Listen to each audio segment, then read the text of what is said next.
4 years ago, the most powerful man on the West Coast sat across from her at a marble table in a penthouse she had loved and told her, very quietly, that she had made a mistake he couldn't forgive, that she had taken something from him that could not be returned, that if she stayed, the people she cared about would feel the consequences of her staying.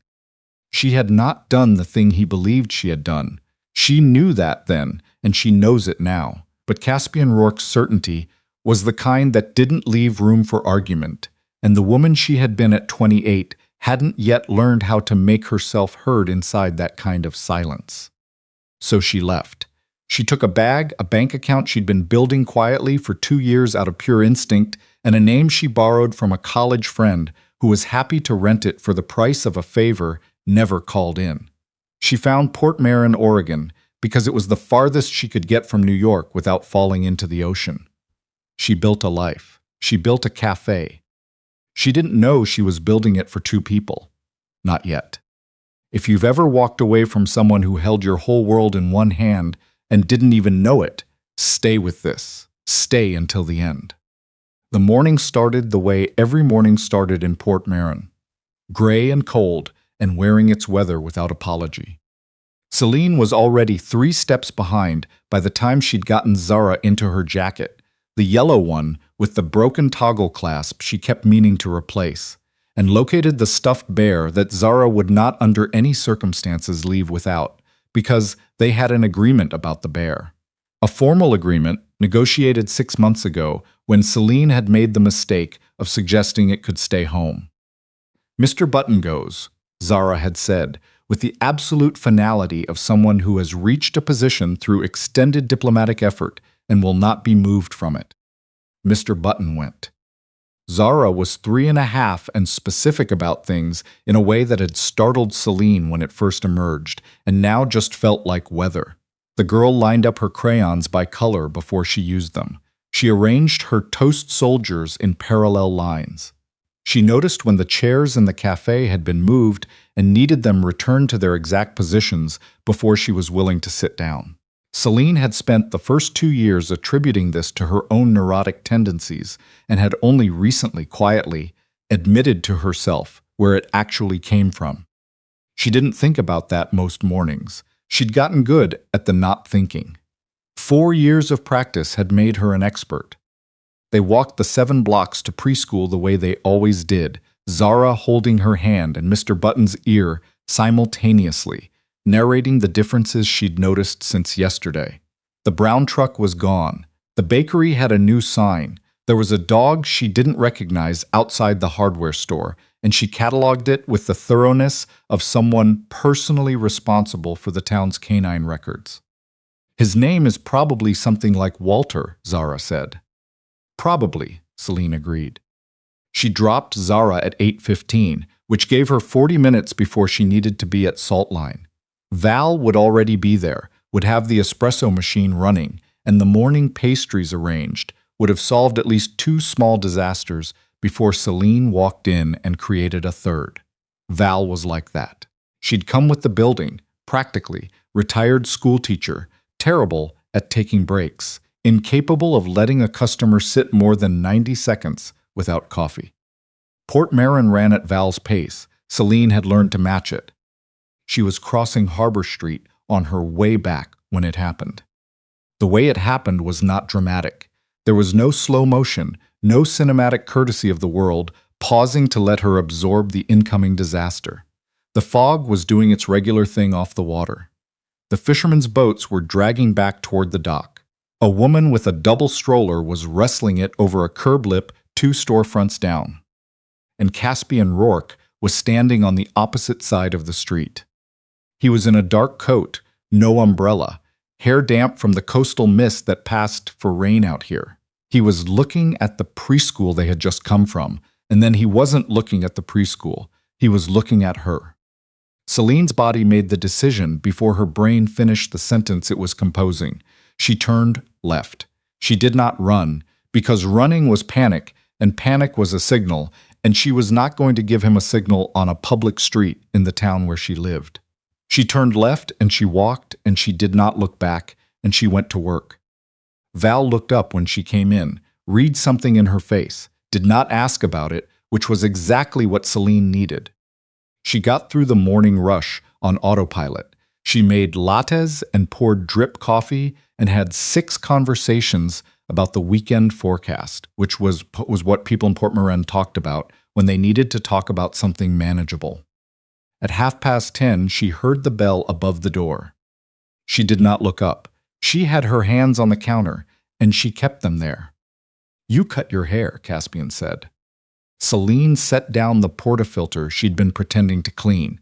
She looked at him. He was at the far end of the counter, 4 feet away, close enough to talk to, and far enough that a person could, technically, pretend this wasn't happening. "I did a lot of things," she said.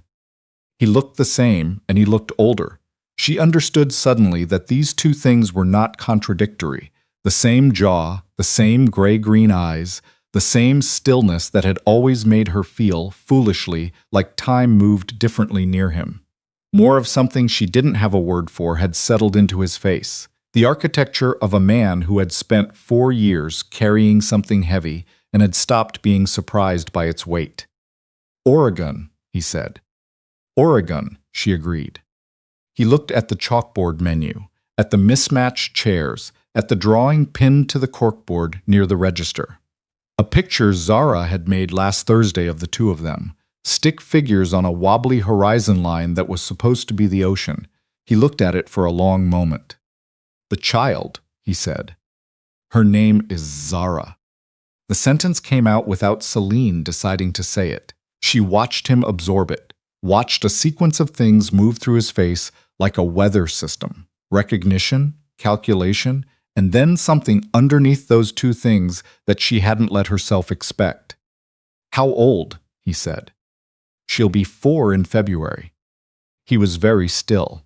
The fog pressed against the window glass with the mild persistence of the Pacific doing what the Pacific did. 2 tables of regulars were pretending not to listen. "Walk with me," he said. "I have a café." "Val," he said.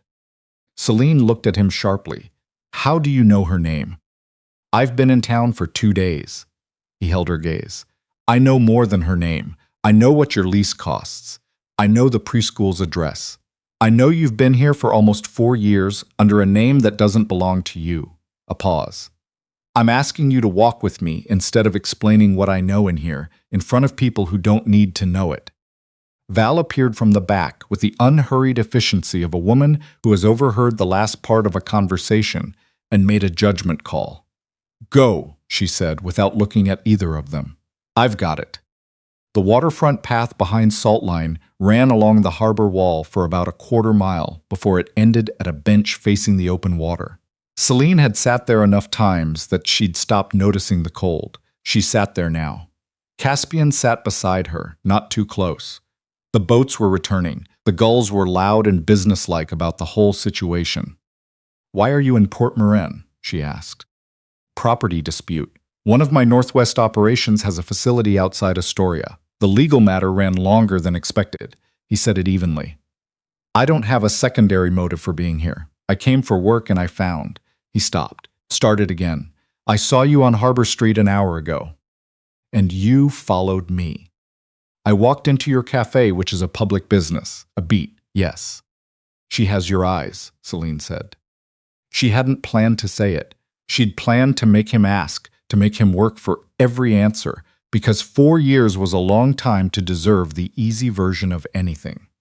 But she looked at him sitting on that bench, not touching her, not demanding, just carrying whatever he was carrying, and the words came out because they were the truest ones available. Caspian said nothing for a long moment. A seal appeared on the nearest dock piling and regarded the whole scene with maximum indifference. "Tell me about her," he said finally. "She's methodical. She lines everything up before she starts anything. She has opinions about toast." Selene kept her eyes on the water. She talks to Mr. Button like he has feelings, and then argues with his responses. "She's been trying to convince me that the town dog who lives outside the hardware store is named Walter." She paused. "She is the most specific person I have ever met in my life." Caspian's breath came out in a way that was not quite steady, just barely not. I'm not leaving Port Marin, he said. Caspian. I'm not. His voice was quiet. Quiet the way structural things were quiet. You can call a lawyer. You can run again. I know you know how to run. But I sat near that preschool this morning and watched a little girl with my eyes argue with a stuffed bear about the naming conventions of local dogs, and I am not walking away from that. Selene stood up. She needed to be standing. You don't get to come into this life and tell me what you're doing in it, she said. You told me to leave. You told me that if I stayed, people I loved would be hurt. You sat across from me in that penthouse and I was wrong. He said it without flinching. About what I believed you'd done, about the way I said it, about all of it. His jaw was tight. Someone gave me information that wasn't true, and I believed it because the alternative meant believing something I wasn't ready to face instead. She went still. What someone? He looked at her, Imogen Hale. The name landed the way names did when they'd been kept in a locked room for years, with force. With the sharpness of something that had edges when you thought it had been worn smooth by time. Imogen, her closest friend before New York, her person through 6 years of difficult moves and roommate disasters, and every hard thing that came before Caspian. The woman who had introduced them, actually, the reason Selene was at that party 4.5 years ago in the first place. Selene sat back down. She told you I was talking to the FBI, she said. Not a question. She was assembling it as she spoke, pieces she'd always had but hadn't arranged in the right order. She had documentation. Fabricated. He met her eyes. I know that now. I didn't know it then, and I chose to believe a piece of paper over 4 years of knowing you, and I have been sitting with the consequence of that choice every day since you disappeared. Selene looked at the water. A fishing trawler was making slow, patient progress toward the far side of the harbor. I found out I was pregnant 8 weeks after I got here, she said. She heard him breathe. I was working double shifts at a diner in Bend and having panic attacks in the employee bathroom, and the one thing I knew for certain was that I wasn't going back. Whatever you believed I'd done, I was not going back to a man who had threatened my family's safety to end a relationship. She paused. I built this instead, all of it, on my own. I know, he said. I can see it. You don't get to be impressed by it. You're the reason it had to be built. His jaw worked. I know that too. They sat there for a long time.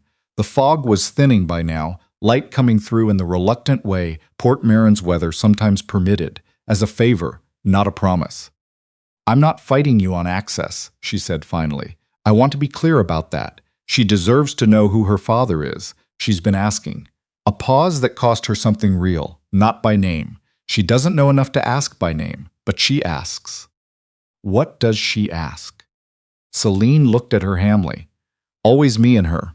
Sometimes she adds extra people.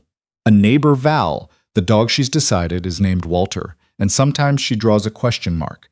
An actual question mark in the empty space beside us.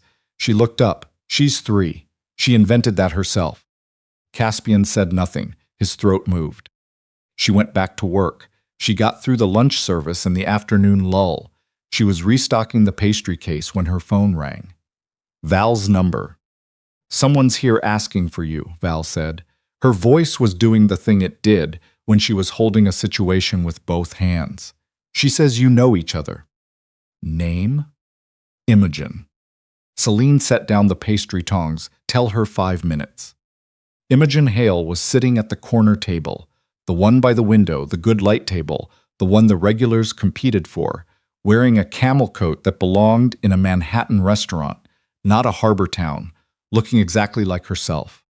That was the thing that landed first, before anything organized. 4 years. She looked exactly like herself. Same dark honey hair. Same mouth that curved into warmth on cue. Same eyes that Selene had once trusted with every difficult thing she'd ever had to carry. Selene sat down across from her and put both hands flat on the table. She said nothing for 2 seconds, which was what she needed to get her breathing right. She had learned in 4 years of building a life from nothing that the first person to speak in a confrontation gives away more than they mean to. Imogen let the silence sit. She had always been good at that too. You found me, Selene said. It took a while. Imogen tilted her head slightly. You were careful. The name, the paperwork. You were always meticulous. A small pause. It was the cafe, actually. A food blog mentioned it. They said the owner had a real New York energy about her. Selene looked at the woman who had been her person for 6 years. Why are you here, Imogen? Because he's here. Her voice didn't change. I needed to get here before he had the chance to tell you things in a way that doesn't account for the full. He told me what you did, Selene said. Imogen went quiet. He told me about the documentation, about coming to him after I left. Selene kept her voice level through sheer discipline. I want you to explain it to me, not the version that frames it as complicated, the version that's actually true. Imogen looked at her hands, folded in her lap, a posture Selene recognized from 20 years of knowing her. She'd held herself like that when she was about to say something that cost her. I was in love with him, she said. No preamble, no softening, just the fact put down like something she had decided to stop carrying. I know how that sounds. I have always known how it sounds. But I watched you two together for almost 3 years, and I told myself it was manageable, and then one day it wasn't anymore, and I made a choice. She looked up. I told myself I was protecting you, that his world was going to pull you under eventually. I believed that. Some part of me genuinely believed it. But, Selene said, but I also wanted him, and I couldn't have him while you were in his life. And those two things lived so close together in me for so long that I stopped being able to tell them apart. Her voice was even, the voice of someone who has rehearsed a confession until it became something almost clinical. I fabricated the evidence. I made him believe you had betrayed him. And then I went to comfort him. And I was pregnant when I left, Selene said. I found out later. I was tracking you loosely, just enough to know you were alive. A pause. I knew about Zara. I knew you'd had her alone. The cafe was very quiet. You need to leave Port Marin, Selene said. Today. Imogen nodded once. And you need to stay out of my life until I decide otherwise. Not forever. Zara has a right to family. I have a right to family. But whatever door there might eventually be opens on my timeline and my terms, not yours. She held her gaze. We're clear? We're clear, Imogen said quietly. She stood. She smoothed her coat. She picked up her bag from the floor with the care of someone maintaining order in small things when larger things had already gone. She looked at Selene once more, and in her face was something Selene had seen before in people who had done something they couldn't undo and had finally stopped pretending otherwise. Not repentance exactly, but the material that repentance eventually got built from. I'm glad you built this, Imogen said. She didn't gesture at the cafe specifically. She meant all of it. I'm glad you're okay. Go home, Imogen. She walked her to the door herself. She watched her go. She counted to 8 in her head, which was what she did instead of crying in public. Then she went to the back room and called Caspian. She was here, she said when he picked up. She came to the cafe. She told me herself all of it. A long silence, the particular kind that meant he was already running the next step. How are you? She hadn't expected that. She stood in the dry goods room with its smell of ground coffee and old wood and said, I don't know yet. I'll tell you when I figure it out. That's fair, he said. I need to pick up Zara at 5. Come to the cafe at 8 tomorrow morning. A pause. She'll be with me. He was already there when they arrived. Sitting at the counter with a coffee he probably hadn't touched, wearing a gray sweater that made him look. She noticed this and then tried very hard not to, like a person rather than an inevitability. He stood when the bell rang above the door. Zara stopped walking. She looked at him with the attention she gave to things that required proper assessment, the way she looked at a dog she hadn't met yet or a new page in a book she wasn't sure about. Measuring. Patient. Caspian looked at her. Selene watched it happen. The moment his gaze moved across his daughter's face and found what lived there. Not just the eyes, but the way she was returning his gaze. The same steady attention, the same refusal to look away first. Hi, Zara said. Hi, Caspian said. Zara considered him for another full second. Then she went to the corner table, climbed into her chair, sat Mr. Button on the seat beside her, unzipped her backpack with the efficiency she brought to all administrative tasks, extracted her crayons, and began arranging them. By color, darkest to lightest, left to right. Caspian sat down across from her without being invited. He watched the arrangement process. He didn't rush it or comment on it. He simply waited, and Selene filed that away as something she hadn't expected and wouldn't forget.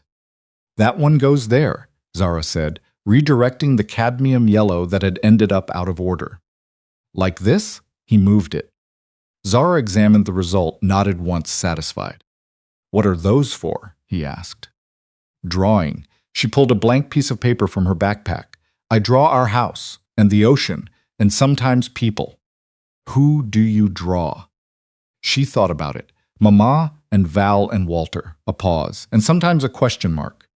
What's the question mark for? For the person I don't have a name for yet, Zara said, with the perfect simplicity of a child who has engineered a practical solution to an incomplete picture. She looked at him. What's your name?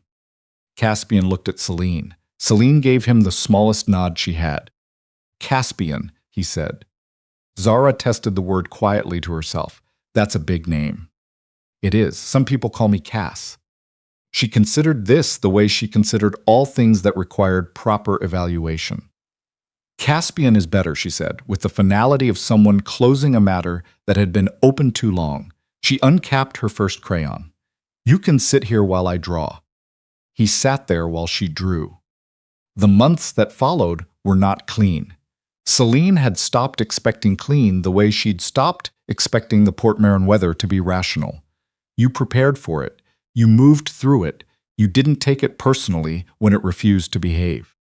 She and Caspian had conversations in low voices after Zara was asleep. Some were logistical. Some were about the 4 lost years, about the specific cost of them, about the way they couldn't be reclaimed no matter how precisely you did the accounting. She told him once, flatly, that she was going to be angry about all of it for a long time, and she needed him not to manage it. He said he understood. He didn't always succeed. He was a man built around the solving of problems, but he tried, and she watched him try, and that meant something she hadn't given herself permission to expect. Zara adapted the way small children did when they were given enough truth and enough stability to hold it in. She asked questions when she had them. Caspian answered them all with the same plain directness he'd used that first morning, and Selene watched her daughter absorb this and make something of it in the quiet place where she processed the world. She stopped drawing the question mark. One morning she brought a new picture to the kitchen and taped it to the refrigerator herself, with the ceremony of an artist installing something important. 4 figures on a horizon line. 2 tall, 2 small. All of them together, none of them at the edge. That one's Caspian, she said, pointing to the tallest figure. I can see that, Selene said. Zara nodded, satisfied with this assessment, and went to eat her toast, which she had already arranged in 4 parallel soldiers, and turned her attention to the day. Selene stood in front of the refrigerator and looked at the drawing for a long time. She thought about Imogen, who had sent a letter 2 months after leaving Port Marin, handwritten, which was the most deliberate and vulnerable format available, the kind of choice that meant something. No justifications in it, just a clear-eyed accounting of what she had done and what it had cost. At the end, 2 sentences. I am trying to understand what I did and what it means. I am not asking you to hurry. The letter was in the drawer of her nightstand. She hadn't responded yet. She wasn't ready yet. She was allowed to not be ready yet. What she knew was that the future was not going to be clean, and the math was never going to come out even, and anyone who said otherwise hadn't done the actual arithmetic. There were years she and Zara had spent alone that could not be returned. There were things that had broken and would carry their damage in their repaired form, the way sea glass carried the memory of the bottle it used to be. Softer now, safer, but not pretending to be something it wasn't. In June, Zara found a piece of green glass on the harbor wall where they walked on Saturday mornings. She held it up to the light with enormous concentration. She turned it over twice. It's from a very old bottle, she decided. How do you know it's old? Because the edges are soft. She examined it further. The ocean made them soft. She put it carefully in her jacket pocket. Then she took Selene's hand, and then, on the other side of her, she took Caspian's. She didn't say anything. She just held both of them and walked forward along the harbor wall, looking at the water with the particular seriousness of a child moving through a world that had finally become the right size. Selene looked past her daughter at the man on the other side of her and found him already looking back. Not at her, at Zara, at the small specific person they had made without meaning to, who had replaced the question mark in her drawings, with all four of them standing together, who had understood before either of them did that the picture had been missing something and had simply waited, with all the patience of someone who trusted the answer was coming, for it to arrive. He caught Selene's eye. He didn't say anything. He didn't need to. The ocean kept doing what it always did, enormous, indifferent, honest about its own nature. Zara's pocket held a piece of old green glass. The harbor stretched out ahead of them, and the mountains sat in the distance like something permanent, like something that had always been there and would still be there tomorrow. It wasn't clean. It wasn't even. It was real and it was theirs, and Zara's hand was warm in hers. It was enough.